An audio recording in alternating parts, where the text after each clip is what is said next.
Wilko have disappeared in the last 7 days or something. Well, they've gone into administration. One of the latest in so many, especially in the UK that we've heard, particularly high street retailers that have gone into administration recently. And when you read particularly our industry sort of press, there's lots of coverage on it from a marketing angle, which is quite interesting to read. And that's a common thread of when I've seen others that have disappeared. There's always the marketing angle of what marketers can learn from Wilko's demise, for example. But I think going a step higher than specifically marketing, it'd be good to explore and think about a lack of innovation, or the word innovation really, and whatever that might mean, in the context of particularly those brands that have struggled and maybe gone into administration over the years and or disappeared over the years, really that you can sort of tie back to a sincere lack of innovation within their marketplaces. So let's start with Wilko, and then let's go and talk about a few others, unless you've got any others that you want to chuck in the mix immediately. Unfortunately, there's quite a lot, isn't there? Am I right Plenty. in thinking that Wilko went into administration and then came back? I was reading about them maybe Monday this week, so this is Wednesday, so a couple of days ago. They weren't at that stage, so maybe I've missed something. But quite a while ago, like pre-COVID. Didn't Oh, they go sorry, into... you mean... Oh, okay, I don't know. I feel like it happened to them before, unless I'm getting mixed up with someone else. One thing I would say is I used to use Wilko a lot, and I've been into their shops, one in Wakey, one in Leeds, last 3 months. They're just dead. Shops are absolutely dead. But the interesting thing that I've read about Wilko, just to finish off that little bit, from not just from a marketing perspective, but more generally, they lost their way in knowing who their customer was, what their product range was, basically what supposed gap they were filling in the market when there was loads of other competitors like The Range who are doing quite well. Primark are doing very well from a fashion perspective. So yeah, lack of innovation is something that I think you could probably throw Wilko's way as being partly to blame. There must be something else to it, because in a cost of living crisis, Wilko strikes me as the kind of place that would be on the up, not the down. Well, you're looking at the likes of B&M and The Range and stuff, they're doing really well. But if you remember a few years ago, there was all that chatter around Primark not going online, never going online, not going online. Primark came out and said, nope, our model does not work going digitally. Now, Wilko's had a website and have for years and years and years, or at least many more years than Primark, but Primark are now online. So you can't hold digital innovation at that very surface level against Wilko, because they had a digital offering alongside their in-store offering. But it was interesting to read some of these articles specifically on Wilko from like a what can marketers learn, and it was about proposition. They didn't know where they sat, didn't know what they were tackling, that The Range and B&M weren't tackling themselves. And I get that, but I'm sure I've shopped in Wilko. It used to be called Wilkinson's, didn't it? Yeah. I don't remember The Range or B&M when I was the age of which I was using like No. Wilkinson's. So they've got history. Heritage, yeah. But there's loads of others. Thomas Cook was one. Remember that happened recently. But again, I think they've come back with a vengeance in some guys. Well, was it Thomas Cook? Did TUI buy Thomas Cook? Yeah. One of the big ones did, and they were already very digital first, whereas Thomas Cook they were pulled out of ancient land because they were all bricks and mortars, or what do you call them? Travel agents, high street travel agents. But yeah, innovation. Let's talk about, I know one of your favourites, Toys R Us, that you want to talk about. Toys R Us annoys me because it was a magical place that had the market, certainly in the UK, that just didn't go online. It's frustrating to look back at that, because they had it, they could have done it quite easily. And the thing that annoys me slightly with retail brands like Toys R Us is, operationally, you look at it and you're like Primark, for example, we're not going online, our business model doesn't work to go online. I'm like, well, why not? You're concerned for taking it online when you've got a product-based business would probably sit around cost, warehousing, logistics, all that kind of stuff. But when you've got space, a retail space, you've got stock, it's in store, why not just use the store and fulfill from store? Then your cost for premises isn't there or isn't as much. You've only got to worry about logistics. If you start shifting volume like you do online, surely it makes it... Work it out. It just makes perfect sense. Yeah. Yeah. The Primark thing's interesting, though, because they are online. The Toys R Us thing is interesting because it's come back, hasn't it? But I don't know to what I'm not sure strength. No, I don't know how well it's done. But you look at other... I don't really know the ins and outs of the other ones. There's like Smiths, isn't there? But are they Toy online? Store. Yeah. I'm pretty sure they are. I'd like to look at that in more detail and see how their online operation does and presence-wise, how they do. Aren't fingers pointed to the demise of like Toys R Us? Isn't a massive finger pointed at Amazon as the reason for... It will be, won't it? Yeah. That's where everybody goes.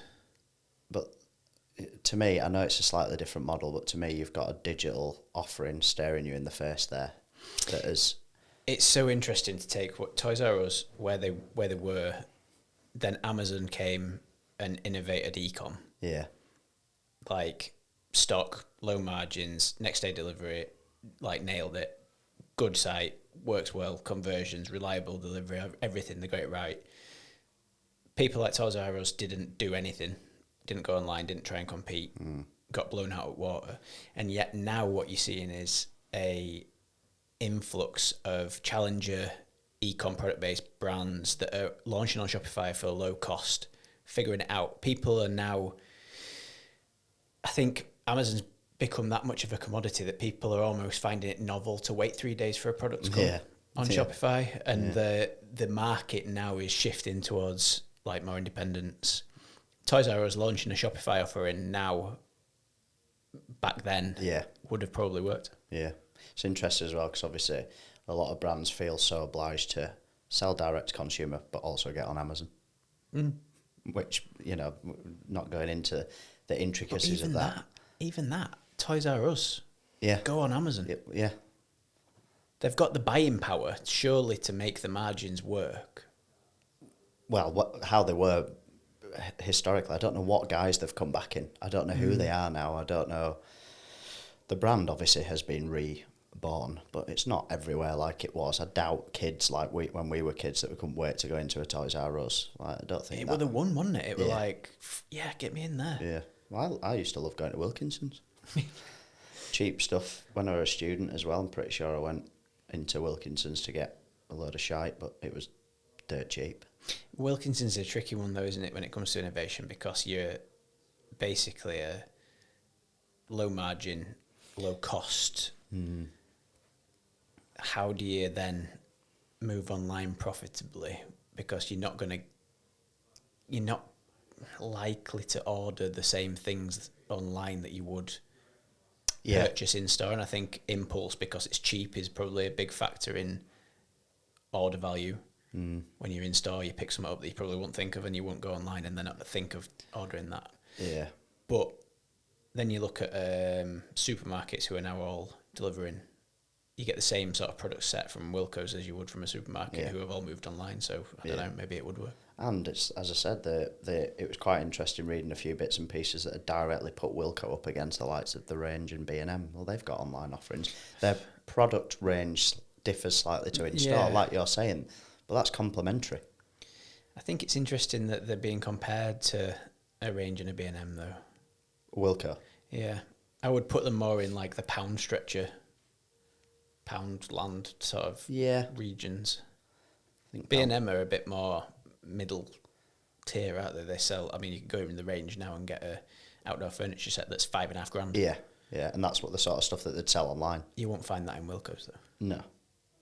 Although I think they tried to push that way. I'm pretty sure they tried to bring in furniture and whatnot. I mean, the obvious other thing whilst we're talking about these bits and pieces is Blockbuster.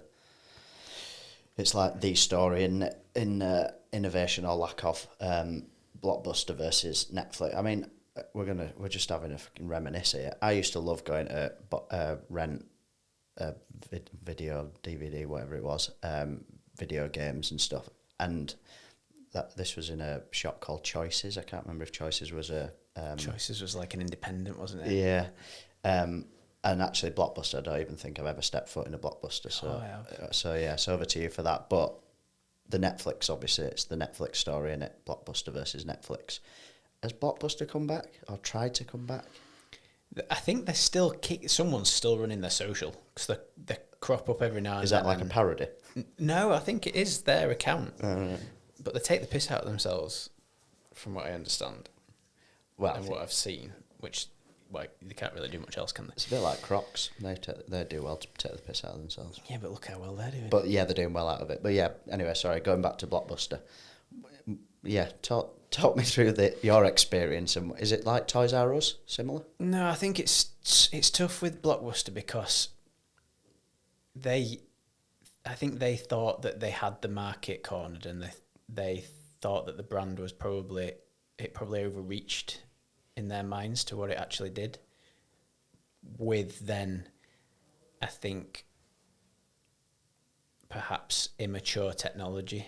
Netflix, if you remember, wasn't what it is now in terms of streaming. It was DVD rental. I was going to say, I don't remember what it was in its first guise. So they used to, they bought, can you remember Love Film? Yeah. So it was like mail order DVDs, and then Netflix bought Love Film, I think. And then obviously streaming came in, internet speeds, technology advanced, and that's when Blockbuster started to lose it completely. Music industry is going full circle, isn't it? Remember cassettes? Yeah. I've obviously missed out everything before, but cassettes into CDs. Then it was nothing physical. And then obviously vinyl way back, and now vinyl's back. Is that not as you were saying, like almost going full circle and coming back to be like, forget I want the novelty again almost. It feels now again like a novelty of having a vinyl, for example. So back to not streaming, having a DVD, having a CD. I mean, I know that storage is a big thing as well now. Everyone wants to, not have to store a ton of DVDs, but that experience of having something physical, I feel like is coming back. I just don't know whether it's here to stay or again it's just fleeting. I think there's a place for experience-based businesses like a vinyl store. Yeah. When you're an enthusiast, you want to sort of touch and feel what you're buying. But I think one thing that all the companies that we've just talked about have slightly in common, like a Netflix, like a Spotify, it's all time-based. Netflix is a convenience. It saves you time. You're saving going to the store. You're saving looking. Even with their engine that can push suggestions based on personalisation up your nose, you're saving even more time. So that same with Spotify.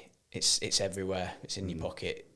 It's instant music. Isn't that the thing nowadays? It's instant gratification for everything. Exactly. That's why it's so successful, and that's why it won't go anywhere, and that's why vinyl won't push Spotify out of way. It might have a resurgence to the point where it becomes there might be more high street stores. Yeah. But it will never return to dominance because all these tech companies have completely understood how to sell time back to people. It's like Uber. Uber isn't really a taxi service. It's a convenience, and it's a time saver. They're playing into what they know is today's expectation, which is that instant thing.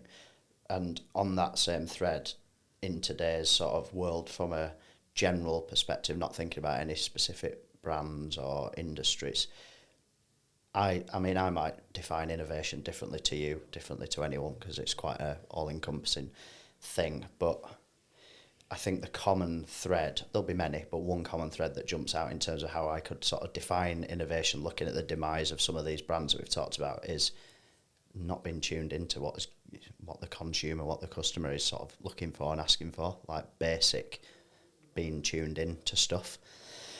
Like, for example, this instant gratification, whatever, there seems to be, the more I read about some of these brands buggering off into thin air, like, did you not listen? Did you not watch what was being asked of from your potential customers or existing customers.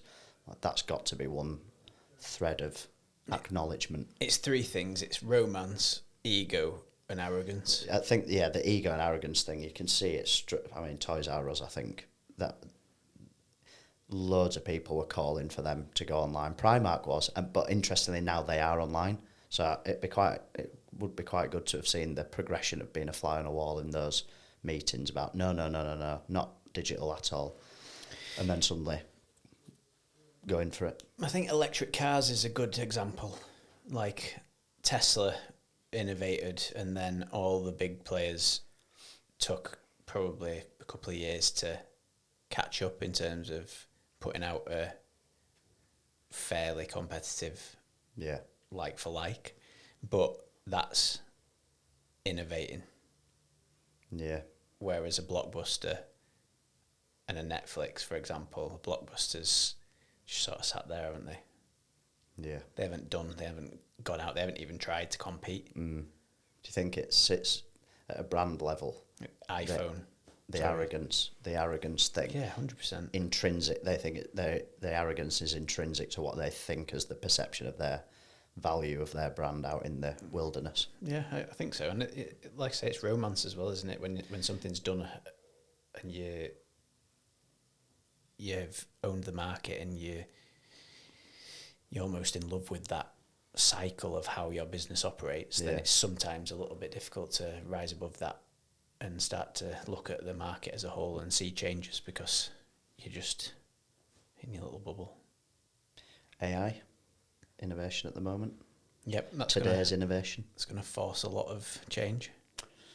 Yeah, I know we've talked about it before about whether you think it's here to stay or not, and I know your opinions, but that seems to be a hot topic, but not a fleeting hot topic that seems to be sort of focusing people's innovative thinking towards. Brands are actively seeking out support in that space, not necessarily support right now, but at least hearing future plans for example, an agency's use of or application of AI. So it certainly feels like it's bedding in for long term.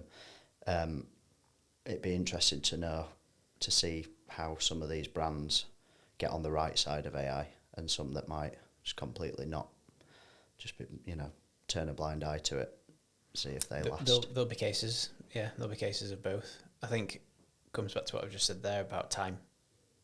AI, ultimately, yes, it's advancing, but its best opportunity is in efficiency, in my opinion, and time's expensive. Yeah. So what AI does means it can take on tasks, it can increase productivity, it can enhance already existing services, which means that time can be better spent elsewhere, which means AI almost becomes like an Uber where they're selling time, not it's a strong product proposition itself. now, isn't it? And there's lots of conversations there's like extreme ends of the spectrum that are saying like it's going to develop its own intelligence to a point where we're not going to be able to control its development. I understand that could happen.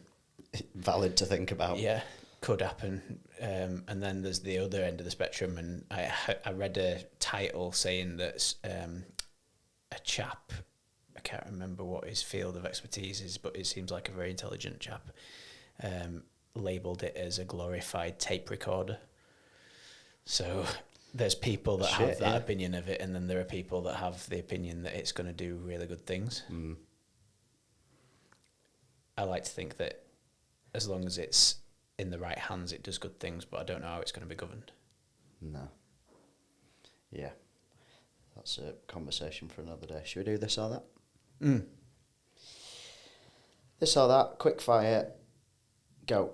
In-house creative team or outsourced creative agency? No bias. There's value in both. I'm going to keep check on how many times you say that to these questions. There is. You're giving me a situation there where it could be more valuable in one circumstance. It could be more valuable in another. Combination.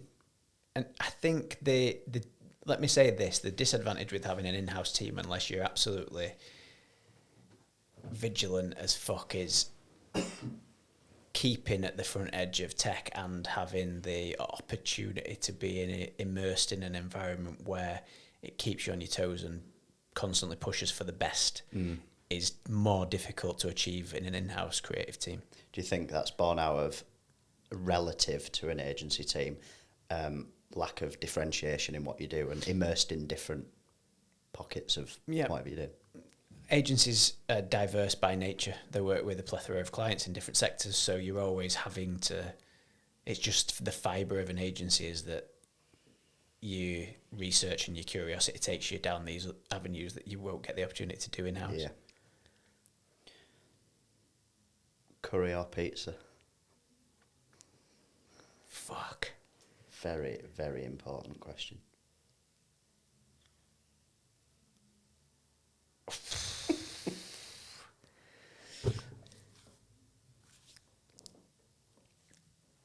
Curry. At a very fine margin. Organic search or paid search for increasing website traffic? Both. No, well, yeah, well, you get both. You get the same result, but it's ultimately just different technique. Milk, dark or white chocolate? No, dark. I'm an 85-90% guy. Big stuff. Same. Finally, TikTok or Instagram Reels? I think I'd go to the future here and say TikTok. Thinking future is what I mean. For what purpose? Personal consumption, I don't really give a shit about either, but I guess from a... I don't really give a shit. That's your answer. Okay.